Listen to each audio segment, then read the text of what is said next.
Okay, um, this is not my second time recording this video. The first time I tried doing an unboxing, but I just didn't really like how it was turning out. Um, but I got this today. Of course, if you read the title, then you know what this is. Um, Now, this is, of course, a General Electric, but this isn't just any General Electric. If you've been, or if you know me, or you've been on my channel for a while, that's my heater, then you'd know that there is a very specific GE model that I was after, and that is particularly rare. Well, this is that model. So if I turn it around, you can see this has interconnect, which if you know GE models, then you know that's something that they didn't really do. And this is, of course, if you couldn't already figure it out, the very obscure General Electric 8205-001.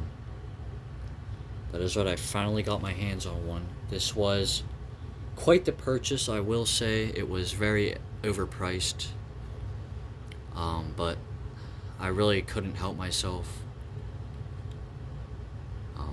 So I sniped it, and well, here it is. And as you can see, here's the circuitry. This looks very different from your average GE model. Now, the main thing that might have caught your eye is this horn. That is right, this is a Kibishi CLB-27. And if you know GE, they didn't really use Kibishi horns. They went with the Edwards and or earlier models went with Delta alarms. But for whatever reason, they went with Kibishi CLB-27 for this. I'm not too sure why. Not too sure on why they did that. Maybe because it was kind of common at the time that these were made. A lot of alarms used this, such as the TC49Ds, and other alarms like that. Another thing you might notice is this has the triple slot sensor. Usually GE hardwired models have the multi-hole sensor, or the cheese grater sensor as some may call it. And then of course it has a ton of wires, like I already mentioned. It has two black wires, which is hot and neutral. I don't know why they didn't do one white wire and one black wire. That's kind of stupid, especially since they already had color-coded wires on their older models. And of course the blue and yellow are for interconnect, and then the green is for ground.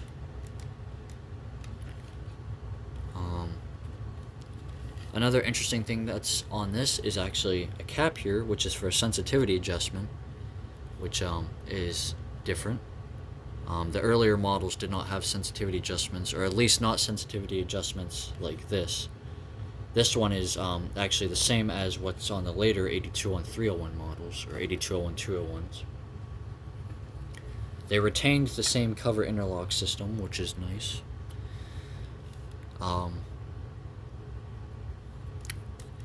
And then this one here, this is something I actually didn't know about these until now.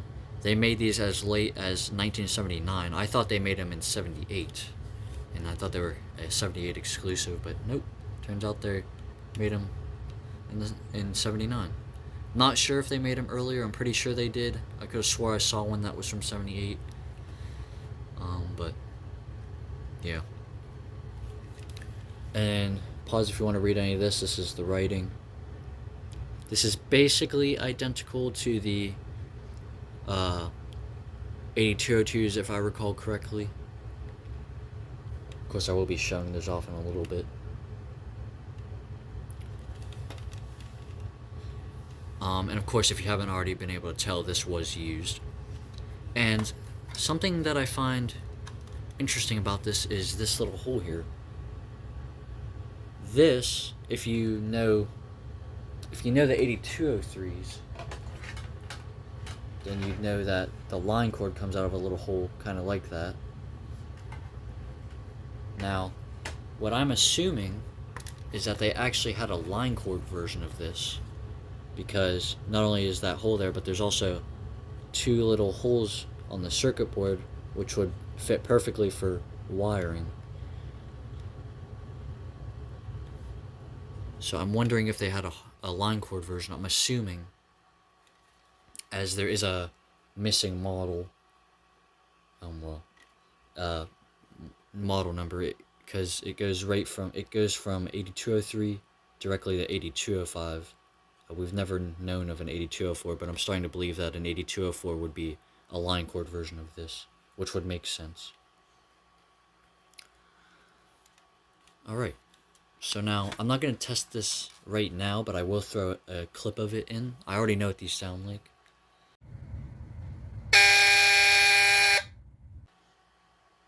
So there it was.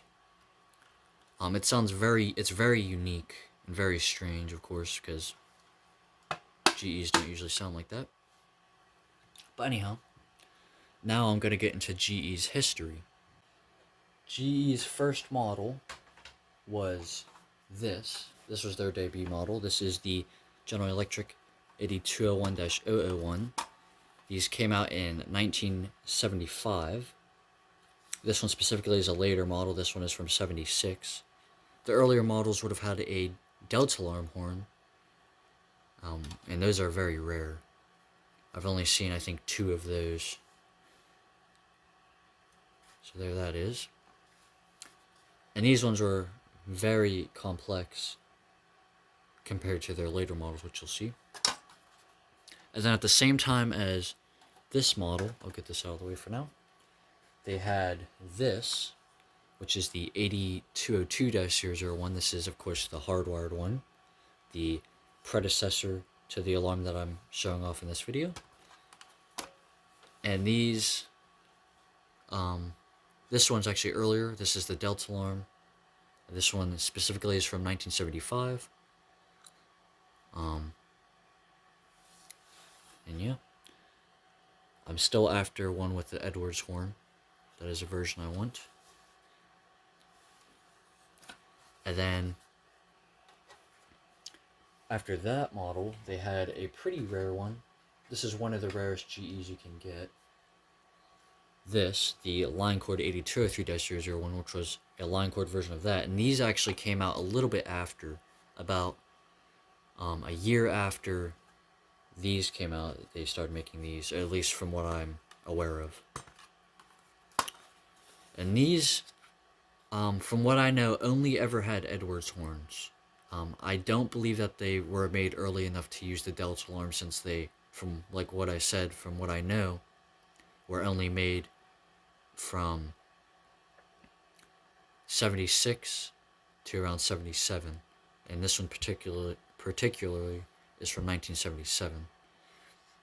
And this one, of course, is the same circuitry as that, except it has this cover over it, and it has a cord going in through the side, as you can see.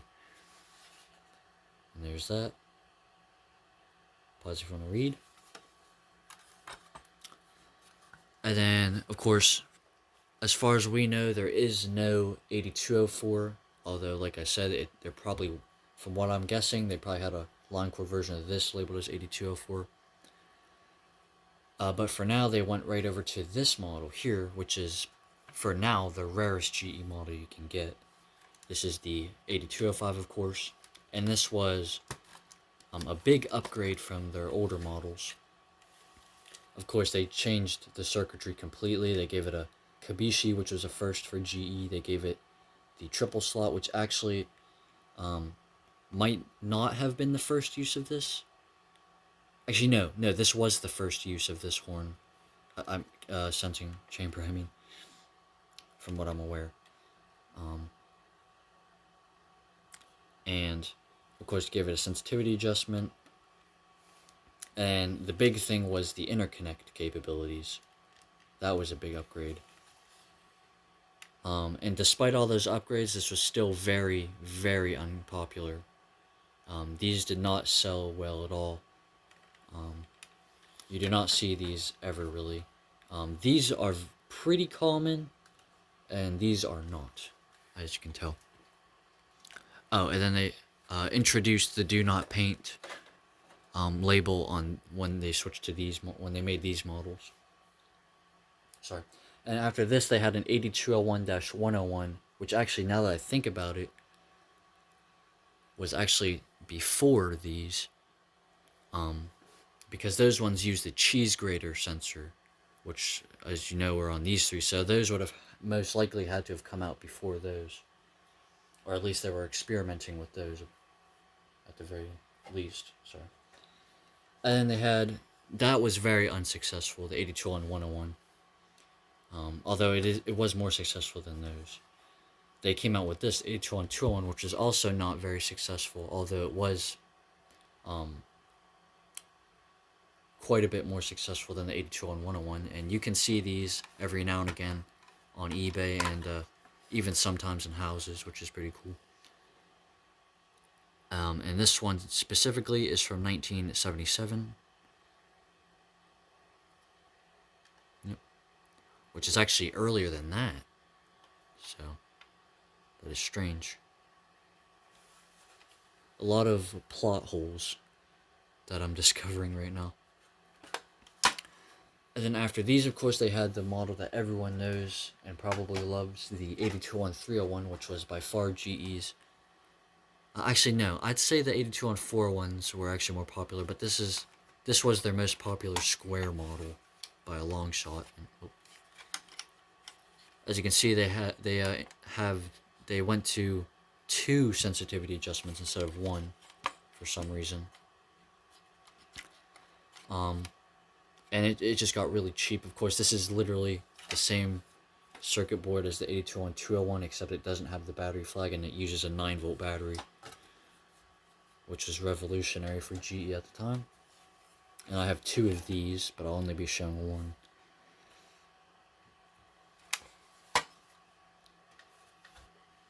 Here's the other one. And these are both from 78. They're both pretty early. And then there's this one. This is very obscure. This is an 821301A. And from what I'm guessing, these are extremely late versions, or from what I assume, these are extremely late versions of the 821301s.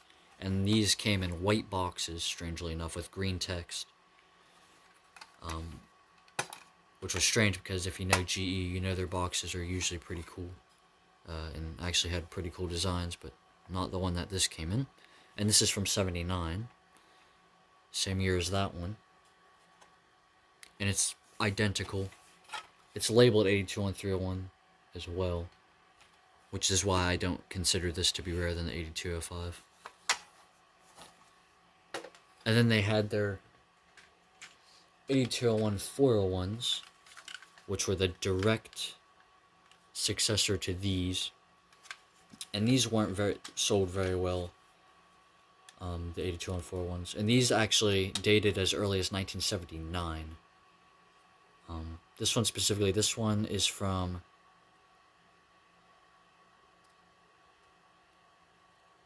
I can't really tell. I think this one's in 1982, but I'm not too sure. This one's pretty late. But they did make these as early as 1979. And then they had the SMK2s, which are very rare. These are the obscure travel alarms that GE made. And they made 2 versions of these. The early ones had the metal sensor, and this one happens to be a really late one, and it uses the plastic sensor, which is the first that we've ever seen on one of these, or at least I have.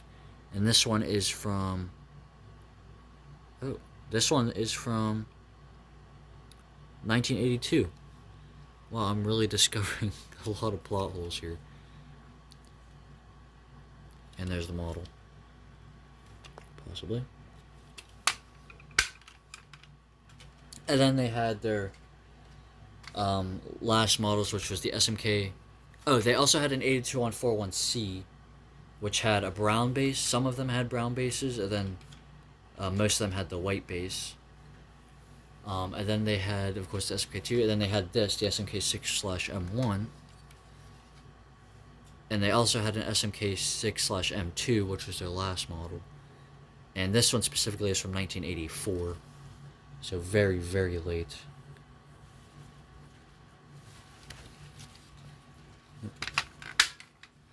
And then, of course, GE sold their, I believe it was their electronics branch.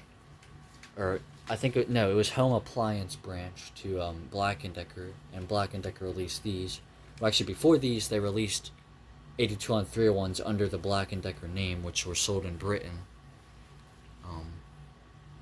From what I know, they weren't sold here in the States. And that is a version that I'm after extremely badly.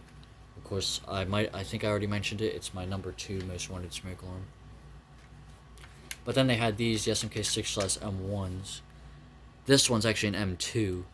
And some of the early M1s actually kept the same mechanism that these had. So that button mechanism. But most of them you'll see have this goofy mechanism that I don't really like too much. And this one is from 1986. So, yeah. And then, of course, they had the successors to those, which these are very popular and pretty common. Or they were very popular. These are the SMK6D/M3s. And they made these up until around 91, I want to say. This one specifically is from 1990. And some of these had battery flags. The really late ones had battery flags. And then there was an in-between version. I have all 3 of the versions of these. I just only pulled out this one. And then they had mid versions which had this cover but did not have a battery flag. And the early rare ones did not have a battery flag, and they had opened vents. And then they went to EI, which was the company that made all of these. EI Electronics made all of these for GE and Black & Decker. And then after Black & Decker stopped making them, EI started making them under their own brand. And they made those all the way up until recently when they stopped making them. Oh, and then there was also a random brand from the mid to late 80s, I believe, that rebranded these, and they had clear buttons. I can't remember the brand, but I am after them. I'll pop the I'll pop up the brand here. And yeah, so those were weird, and those are very rare. And then, of course, they also had versions of this in Ireland and the UK that had clear buttons and stuff like that. But those weren't labeled as Black & Decker or that other company. Those are just random brands. So, yeah. So that was the video of the General Electric 8205. I'm sorry if it was kind of clumsy. I just really wanted to get this video recorded. So yeah. Anyhow, I hope you enjoyed, and I'll see you in the next one. Bye.